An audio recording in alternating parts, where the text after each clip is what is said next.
Let's start off with Bolivia, our first opponent to kick off Copa America. Would you say that they're the third highest ranked team in this group, or would you put Panama ahead of them because they're certainly lower than us and Uruguay? I think all in all, and I'm just looking at this roster and the I would think they are the third, if you will. And there's so many people that say don't overlook Bolivia. This is a side obviously that competes in CONMEBOL qualifying.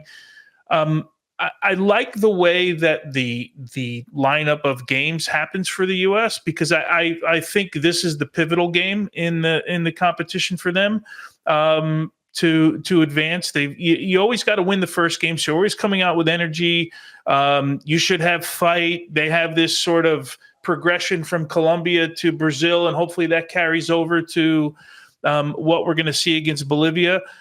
So I like the fact that you could pick up some points and then you can really solidify things against Panama.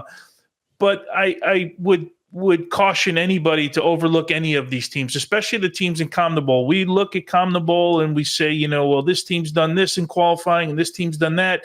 You can look at Brazil and say, what are they in sixth place right now in qualifying? Mm-hmm. So don't read too much into that part of it just yet, but but completely understand that these teams go through the most rigorous World Cup qualifying that you can go through. So they're battle tested, if you will. But again, I still think just based on talent, based on what this group has, you've got some guys that play in Bolivia. You got a few guys that play outside of Bolivia. But for the most part, if you look at their roster, they play in the Bolivian league. I think this is a team that we should be able to take care of, Charlie. And look, if we don't, good chances we don't go through, right, in this group. So I really think this is the pivotal one because we all agree, right? Uruguay is the favorite in the group right now. But that doesn't mean Uruguay wins the group. But I do think they're going to make a deep run in the competition. And I think they're going to be, in and around the semifinals somewhere, this Uruguayan side. So if you chalked up already in your head that Uruguay is a loss, this is the game that you have to win. You couldn't have said it better, but I'm going to be a little bit more demanding in terms of the U.S. men's national team should win this convincingly. Of course, there's no easy game in Copa America. Everyone's going to be playing for their lives, especially this Bolivian side where, yes, most of them do play in Bolivia, but that doesn't mean that they're not going to be competitive. That doesn't mean they're not going to be good. There's a good understanding. They obviously, the cohesion with the unit, because they all play with each other or against each other, very familiar with each other. So I think you're going to see a lot of those relationships on the pitch, but they are far from our quality. When you're talking about quality, I think they're the fourth team in this group. I think I would put Panama above them in terms of quality. Now, in terms of a unit, we'll see what we get. But this is a great game to kick off Copa America for the U.S. because if you have the game that we all want them to have, where it's free flowing, you have Gino Reyna higher up the pitch.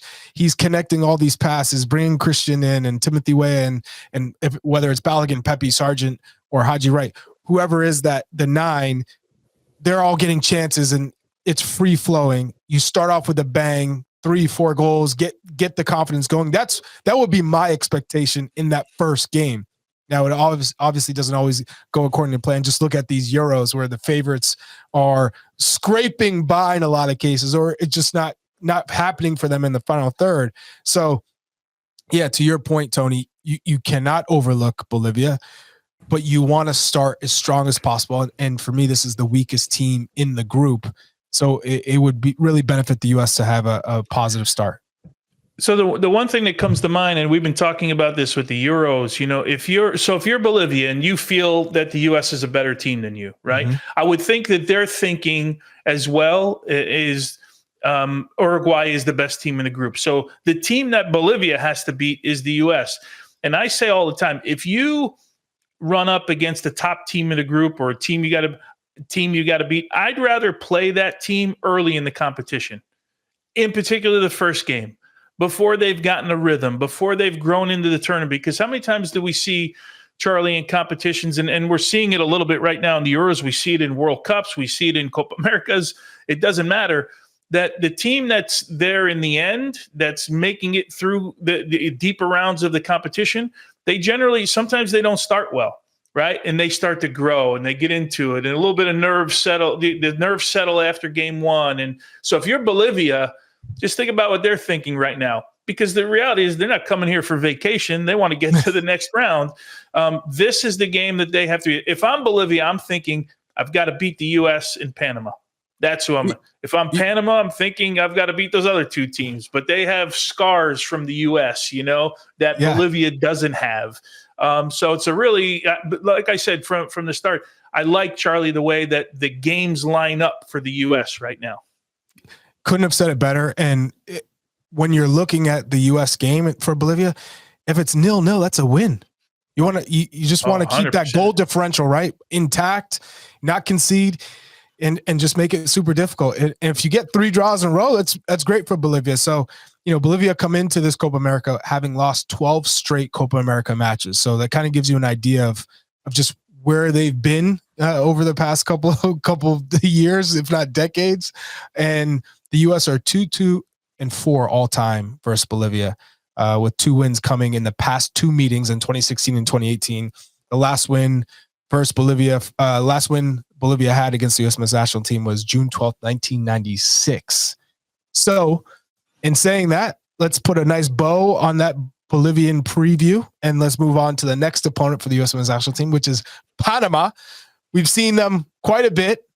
What are your thoughts on this Panamanian side? I mean, for me, Coco Carrasquilla is the prime player in this group.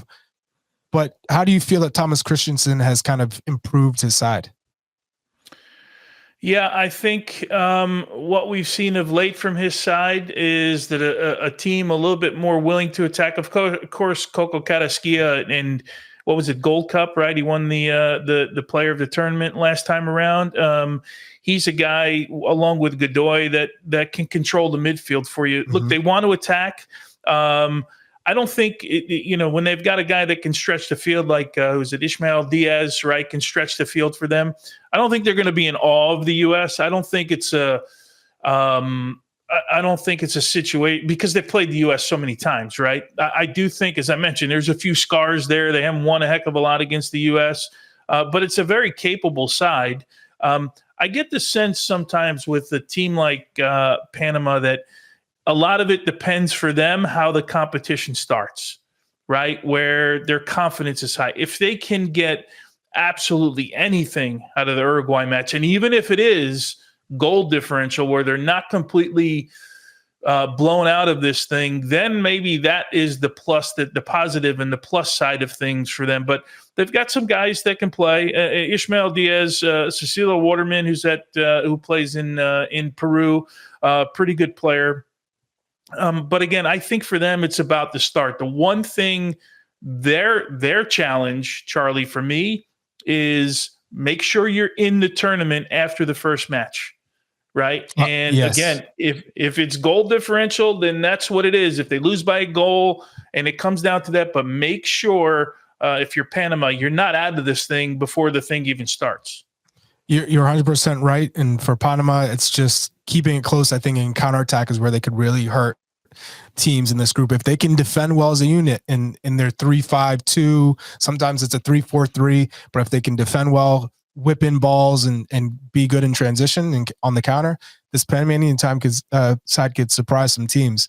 The U.S. are 17-2-7 all time versus Panama, but Panama are 1-1-1 in the past 3 meetings. The draw finished with a Panama penalty shootout win in the Gold Cup semifinals. I remember that one extremely well. So Panama is not a team to be overlooked as well.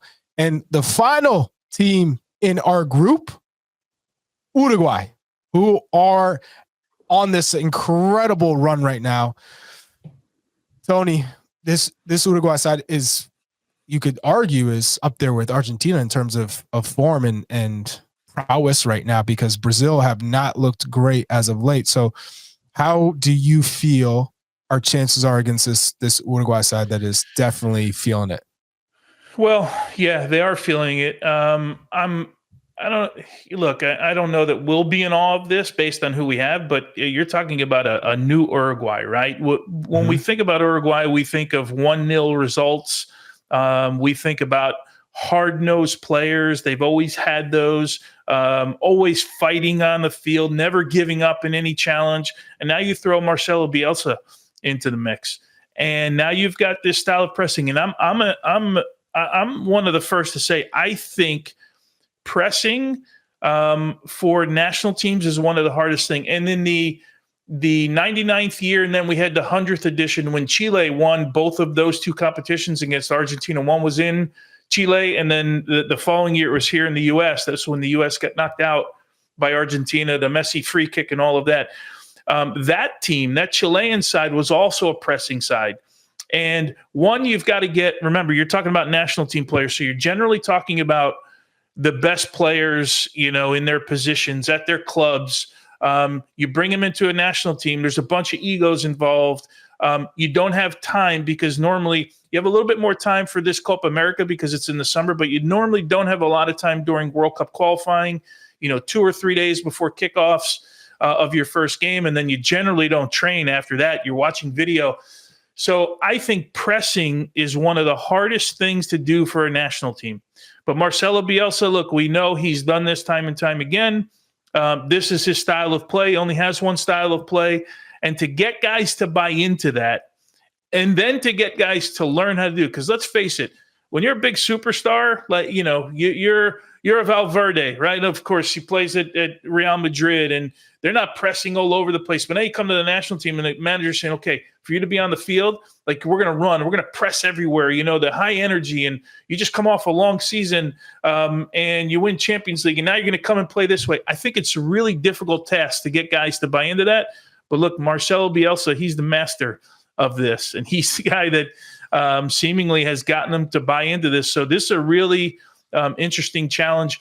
It's an interesting challenge for the U.S. It's also an interesting challenge for Uruguay, because when we think about CONMEBOL, even though there's history with Uruguay, Brazil, and Argentina, and how all those three teams seem to always beat each other up, I think Uruguay at some point wants to make the next step, right? Wants to be in that conversation. Right now, Argentina is the conversation. Brazil, in a lot of ways, is trying to also catch Argentina right now. So an interesting dynamic for Uruguay in sort of the history and evolution of their federation right now.